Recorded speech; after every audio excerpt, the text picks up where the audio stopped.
ABP Ganga, मैं हूं स्नेहलता और वक्त हो चला है सुनो यूपी मॉर्निंग एडिशन का। खबरों की डिटेल्स भी होंगी, हेडलाइंस भी होंगी और चलिए सीधा रुक करते हैं हमारे सहयोगी जया।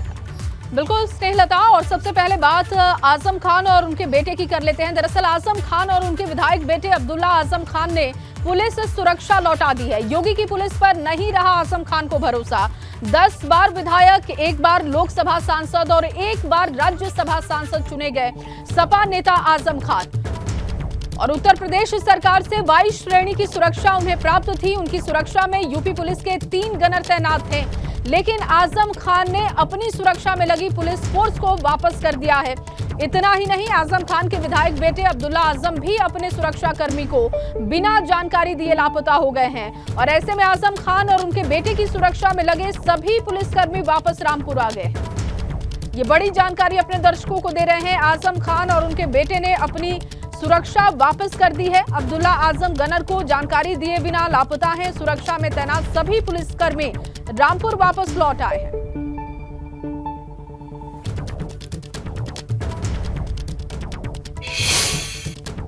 माननीय विधायक आजम खान साहब के पास 3 गनर थे, 22 श्रेणी की सुरक्षा मिली हुई है। वे दिल्ली में थे और गंगाराम हॉस्पिटल में मोहम्मद आजम खान साहब की सुरक्षा में लगे हुए थे। उन्हें वहाँ से कहा गया कि तुम लोग वापस रामपुर चले जाओ, हमें तुम्हारी ज़रूरत नहीं।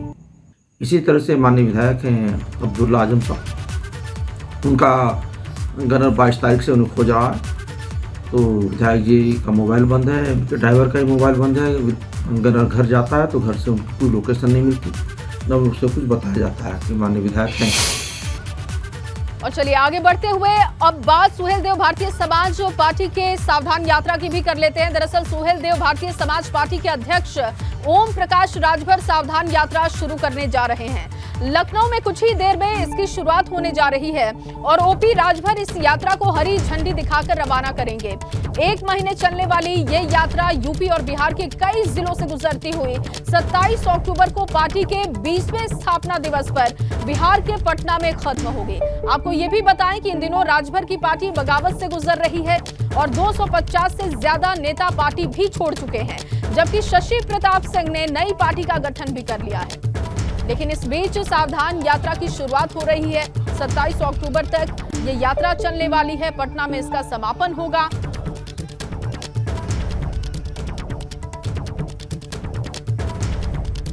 तो राजभर की सावधान एक्सप्रेस है क्या, इसके बारे में अब आपको डिटेल में जानकारी देते हैं ग्राफिक्स के जरिए। देखिए, आज से ओपी राजभर की सावधान यात्रा शुरू होने जा रही है।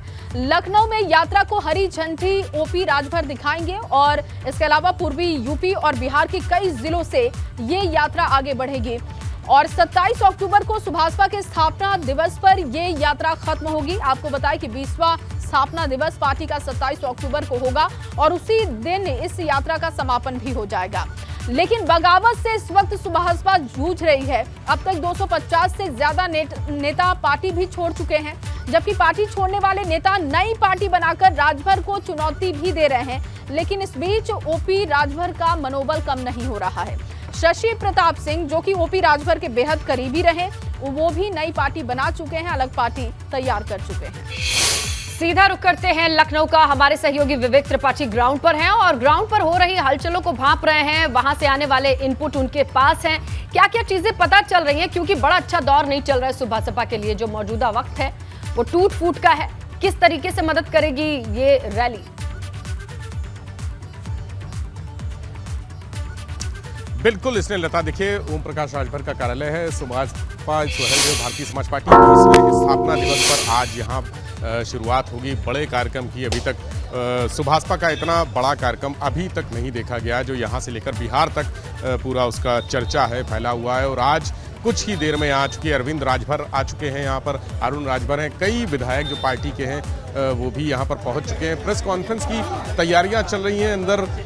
चूँकि बड़ी कॉन्फ्रेंस है ये, इसलिए बाहर इंतज़ाम किया गया है पूरा। बाहर एक मंच सजाया गया है, मंच पे लोग यहाँ पर जो बैठे हुए हैं। और अभी कुछ देर में ओम प्रकाश राजभर यहाँ पहुँचेंगे और उसके बाद ये प्रेस कॉन्फ्रेंस शुरू होगी। पूरे कार्यक्रम के बारे में बताया जाएगा और सवाल जवाब भी होंगे। जिस तरह से सुभाषपा जो है वो समाजवादी पार्टी से अलग हो गई है और एक बड़ी चुनौती पेश करने जा रही है। अरविंद राजभर जी हमारे साथ हैं। अरविंद जी, क्या तैयारियां हैं? तैयारी पूरी हो चुकी है और आज सावधान यात्रा का जिसकी चर्चा बहुत तेजी से बहुत पहले से होती चली आ रही थी कि उत्तर प्रदेश में 26 सितंबर से 27 अक्टूबर तक सावधान यात्रा चलाया जाएगा। आज शुभ दिन है, नवरात्रि का समय है, माता रानी का पहला दिन है और आज के ही दिन से शुभ कार्य के लिए हम लोग निकल रहे हैं। ये यात्रा लखनऊ से निकल करके आज हमारा पहला रैली है अम्बेडकर नगर सिकंदरपुर मखदुमपुर मैदान में, तो उसके लिए जा रहे हैं। कार्यकर्ताओं का जमावड़ा चालू हो गया है। रात से ही सभी कार्यकर्ता लखनऊ से के इर्द गिर्द के जिस रूट पर कार्यक्रम तैयार किया गया उस रूट से सभी कार्यकर्ता उपस्थित हो रहे हैं। अभी प्रेस कॉन्फ्रेंस होगी, उसके बाद पूजा पाठ होगा, फिर उसका माननीय हमारे राष्ट्रीय अध्यक्ष जी फीता काट करके रथ यात्रा को हरी झंडी देंगे कि आगे वो बढ़े। अच्छा, रथ यही है जो सामने दिख रहा है सजा हुआ गुब्बारों से? आपको ये रथ जो दिख रहा है उसमें आपको दिखा होगा कि जो भागीदारी है वो पूरी भागीदारी उसमें नजर आ रही है और यह तैयार यही रथ पूरे प्रदेश में चलेगी। भागीदारी की बात कही आपने, जरा दिखाइए भागीदारी क्या है इसमें, बताते रहिए। नहीं, जैसे कि हम बार बार बोलते हैं उसमें के बारे में बताएंगे। देखिए, भागीदारी की बात बता रहे हैं आप, बिहार में और उत्तर प्रदेश में, और बिहार और उत्तर प्रदेश में एक और भागीदारी चल रही है समाजवादी पार्टी और नहीं। देखिए, सुहेलदेव भारतीय समाज पार्टी जिस चीज़ की नींव रख देती है कहीं न कहीं विपक्षी उसी को टेकअप कर ले, उसे उठा लेती है। अगर जो बात सुहेलदेव भारतीय समाज पार्टी के राष्ट्रीय जी बोलते हैं, जो जिस लड़ाई की बात करते हैं, अगर उसको समाजवादी पार्टी स्वीकार की होती तो आज ये दुर्दिन नहीं देखना पड़ता। बहुजन समाज पार्टी उसको स्वीकार की होती तो आज ये दुर्दिन नहीं देखना पड़ता।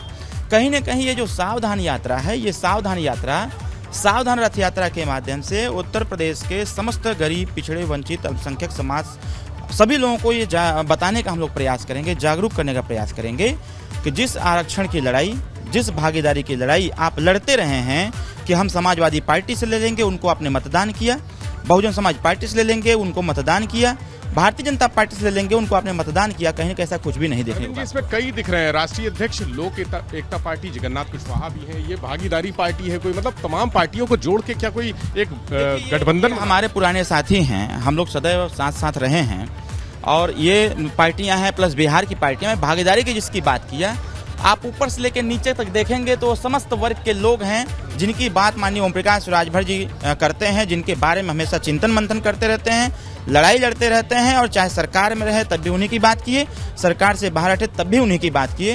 ये माननीय ओम प्रकाश राजभर जी के इस पूरे बैनर में आपको दिख रहा होगा कि किसकी लड़ाई ओम प्रकाश राजभर जी लड़ रहे हैं, किसके साथ चलना चाहते हैं, किनको संदेश दे रहे हैं कि अभी भी वक्त है जागने का, समझने का, जानने का और जाग करके सुहेलदेव भारतीय समाज पार्टी का साथ दीजिए। साथ दे करके आने वाले 24 के चुनाव में अच्छा निर्णय लीजिए और 27 के चुनाव में अपनी भागीदारी सुनिश्चित करते। 24 में समाजवादी पार्टी के साथ तो है नहीं, फिर किसके साथ? देखिए, समाजवादी पार्टी के साथ हम 2022 के चुनाव में थे, लेकिन उनको हमारी आवश्यकता नहीं है क्योंकि उनको ऐसा लग रहा था हम लोग के कार्य से, हम लोग की कार्यप्रणाली से, कार्य और शैली से समाजवादी पार्टी को ऐसा लग रहा था कि कहीं सुहेलदेव भारतीय समाज पार्टी हमसे आगे न चली जाए। एक बात और है, आपकी खुद की पार्टी, आप इतने लोग जोड़ रहे हैं, लेकिन टूट फूट तो वहाँ भी है, तमाम लोगों ने बैनर पोस्टर लगा दिए, राजभर जी को गाँव में नहीं घुसने दिया। ऐसा कुछ भी नहीं है। अभी जिसने बैनर लगाया था कल उसी के गाँव में कार्यक्रम हुआ और चंदा उतरा है लगभग 5.5। इस्तीफे तो बहुत सारे हो गए। कोई जो इस्तीफा दिया जा रहा है वो उन लोगों को बहुत पहले, आज के करीब 10 साल, 8 साल, 9 साल पहले पार्टी से निष्कासित कर दिया गया है। अब ऐसे लोग, झंडा भाई सबके लिए उपलब्ध है, झंडा टोपी सबके लिए उपलब्ध है। देखिए, अब लेकर कोई इस्तीफा दे राजभर जिस तरीके से दावा कर रहे हैं कि बड़ी तैयारी की गई है और बड़ा असर भी इसका होगा, लेकिन देखना होगा कि ये यात्रा कितनी सफल रहती है। बहुत शुक्रिया विवेक तमाम जानकारी के लिए, तस्वीरों के लिए। और आगे बढ़ेंगे और बात सीएम के गोरखपुर दौरे की करेंगे। आज गोरखपुर दौरे पर सीएम योगी आदित्यनाथ होंगे और गोरखपुर को कई बड़ी सौगात सीएम देने जा रहे हैं। नवनिर्मित स्टेडियम, सभागार की सौगात सीएम देंगे। महंत अवैधनाथ महाराज स्टेडियम का लोकार्पण भी सीएम करेंगे। इसके साथ ही आपको बताएं कि महंत अवैधनाथ राजकीय महाविद्यालय के सभागार का लोकार्पण कार्यक्रम भी है जिसमें सीएम पहुंचने वाले हैं। तो आज सीएम गोरखपुर को बड़ी सौगात देने जा रहे हैं।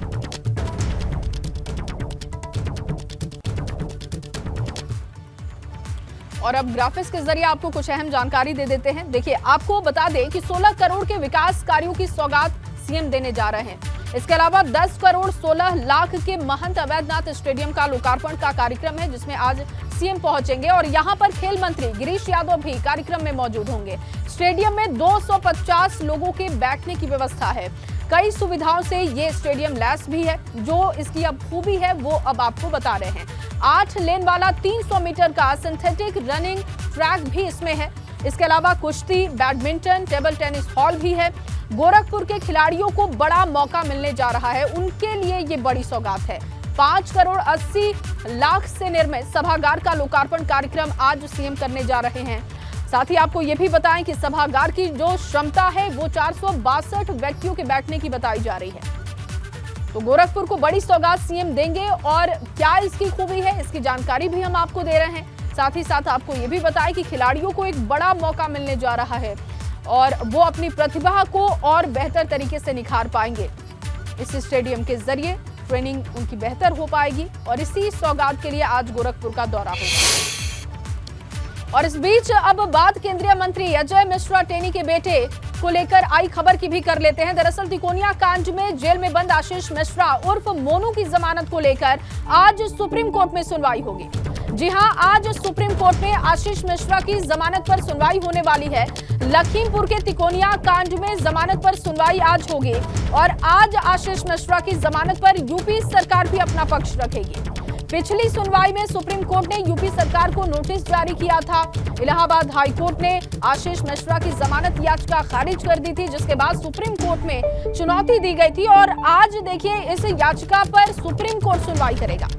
बड़ी खबर आपको दे रहे हैं, आज सुप्रीम कोर्ट की तरफ से सुनवाई होने वाली है। लखीमपुर के तिकोनिया कांड में जमानत पर सुनवाई होगी।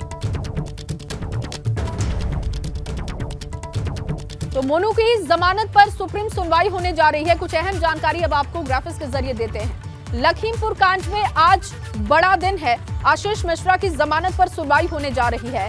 इलाहाबाद हाई कोर्ट पहले भी खारिज कर चुका है जमानत याचिका। पिछली सुनवाई में यूपी सरकार को नोटिस भी जारी किया गया था हाई कोर्ट की तरफ से। जमानत देने पर यूपी सरकार अपना पक्ष रखने वाली है आज सुप्रीम कोर्ट में। अब ये पूरा मामला कैसे आगे बढ़ा, अब इसकी जानकारी भी आपको दे देते हैं। देखिए, 3 अक्टूबर 2021 को लखीमपुर की घटना हुई थी। लखीमपुर हादसे में 8 लोगों की जान गई थी। 6 अक्टूबर 2021 को सुप्रीम कोर्ट ने खुद इस मामले का संज्ञान लिया और 24 अप्रैल 2022 से जेल में बंद है आशीष मिश्रा। इसके बाद हाई कोर्ट में एक अपील दाखिल की गई जमानत याचिका को लेकर, वहां से वो जमानत याचिका खारिज हो गई और इसके बाद एक जो याचिका है, आज का दिन बहुत अहम रहने वाला है कि हाई कोर्ट से तो कोई राहत नहीं मिली, सुप्रीम कोर्ट की ओर उम्मीदें हैं आशीष मिश्र को। लेकिन किस तरीके के दांव पेच हो सकते हैं, क्या लीगल रेमेडी आगे के लिए हो सकती है, किस तरीके की जानकारी आ रही है अविनाश?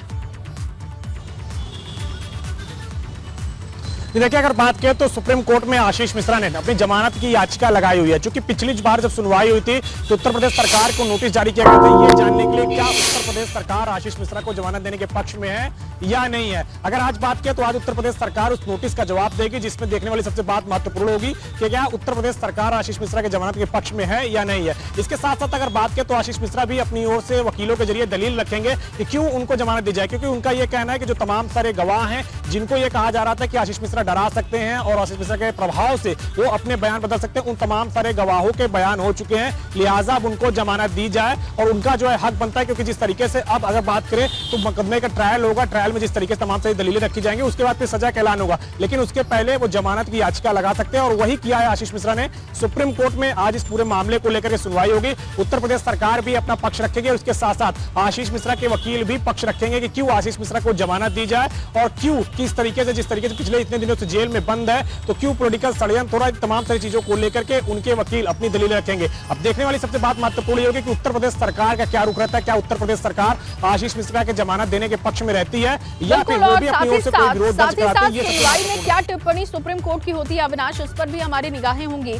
फिलहाल के लिए आपका बहुत शुक्रिया तमाम जानकारी और चलिए सीधे आपको लिए चलते हैं प्रेस कॉन्फ्रेंस ओपी राजभर कर रहे हैं, सुनते हैं। तो राष्ट्रीय प्रमुख महासचिव हैं भागीदारी पार्टी के, उधर रामदहीन पासवान जी हैं प्रदेश अध्यक्ष हैं अतिदलित प्रकोष्ठ के, इधर अमरजीत बिंद जी हैं प्रदेश अध्यक्ष हैं युवा मंच के, इधर संजय चौहान जी हैं प्रदेश अध्यक्ष हैं पिछड़ा वर्ग प्रकोष्ठ के, उधर अर्कवंशी जी योगेंद्र अर्कवंशी जी उधर महिला मंच की प्रदेश अध्यक्ष हैं अमरावती सिंह जी, उधर गीता राजभर हैं, उधर शकुंतला राजभर हैं और इधर हमारे प्रदेश अध्यक्ष बिच्छेलाल राजभर जी हैं और तमाम नेता इधर आए हुए हैं जो प्रदेश कमेटी के लोग हैं। आज सावधान यात्रा की शुरुआत क्यों?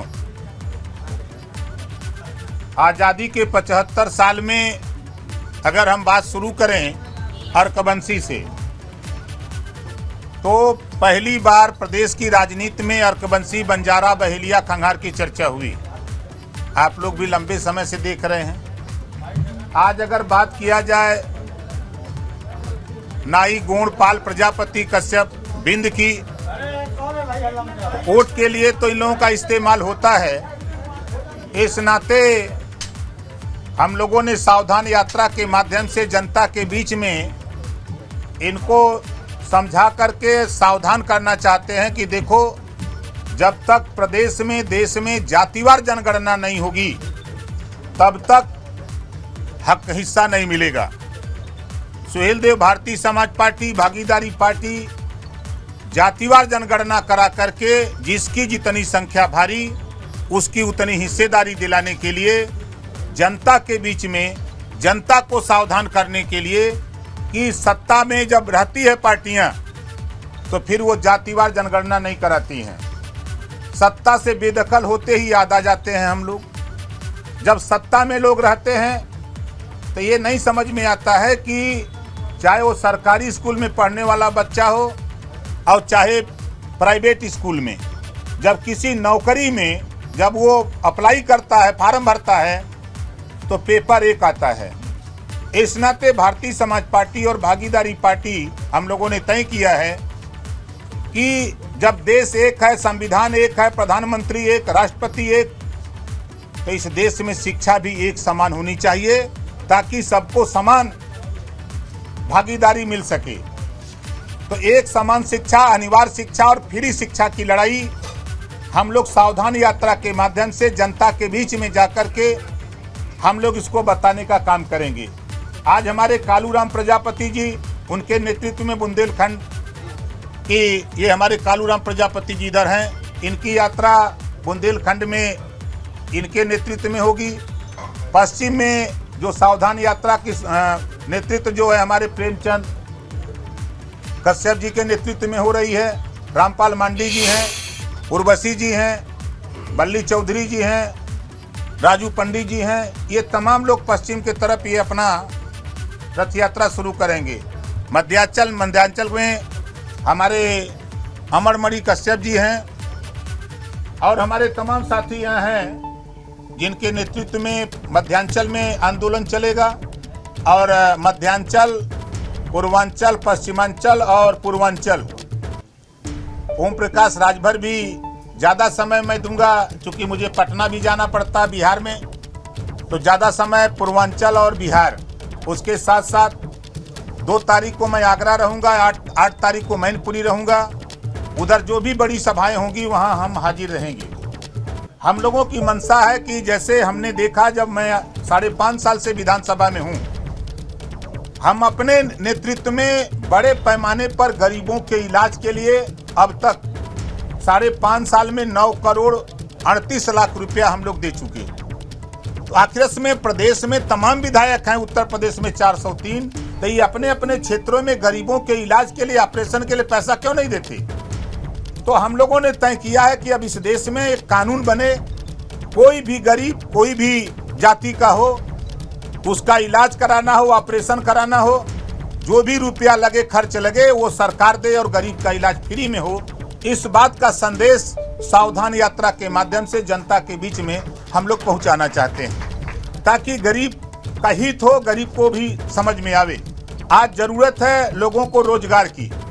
आज हम भी जब हाई स्कूल में थे, जूनियर हाई स्कूल, प्राइमरी में थे, तो उस समय की शिक्षा और आज की शिक्षा, आज नौजवान बेरोजगार होता जा रहा है। तो हम लोगों का मानना है कि देश में रोजगार परक शिक्षा, चाहे मोबाइल बनाना हो, लैपटॉप बनाना हो, मोटरसाइकिल बनाना हो, पंखा बनाना हो, कैमरा बनाना हो, इस तरह के 100 विषय बने और कक्षा 4 से इसकी शिक्षा की शुरुआत हो और इस तरह की शिक्षा हम लोग प्रदेश में लागू कराने के लिए, रोजगार परक शिक्षा प्रदेश में लागू कराने के लिए, देश में लागू कराने के लिए हम लोग सावधान यात्रा के माध्यम से हम लोग जनता को जागरूक करना चाहते हैं कि आपके बीच में कोई भी नेता आवे, आप उनके बीच में इस बात को कहो कि भाई आज नौजवान बेरोजगार हो रहा है पढ़ लिख करके, तो रोजगार परक शिक्षा की बात आप लोग सदन में क्यों नहीं करते हो? जब तक रोजगार परक की शिक्षा आप सदन में चालू करो तो मोटरसाइकिल बनाने वाला व्यक्ति अगर 5 साल 6 साल क्लास में पढ़ेगा तो वो जिस दिन पर स्कूल छोड़ेगा उसके बाद निश्चित है कि वो मोटरसाइकिल बनाना सीख जाएगा। अगर लैपटॉप की वो ट्रेनिंग देगा तो छोड़ने के बाद, शिक्षा के बाद वो लैपटॉप बनाना सीख जाएगा। कैमरा की अगर वो ट्रेनिंग दे, एक विषय वो पढ़े तो कैमरा बनाना सीख जाएगा। और फिलहाल इस बुलेटिन में बस इतना ही। आप बने रहिए एबीपी गंगा के साथ।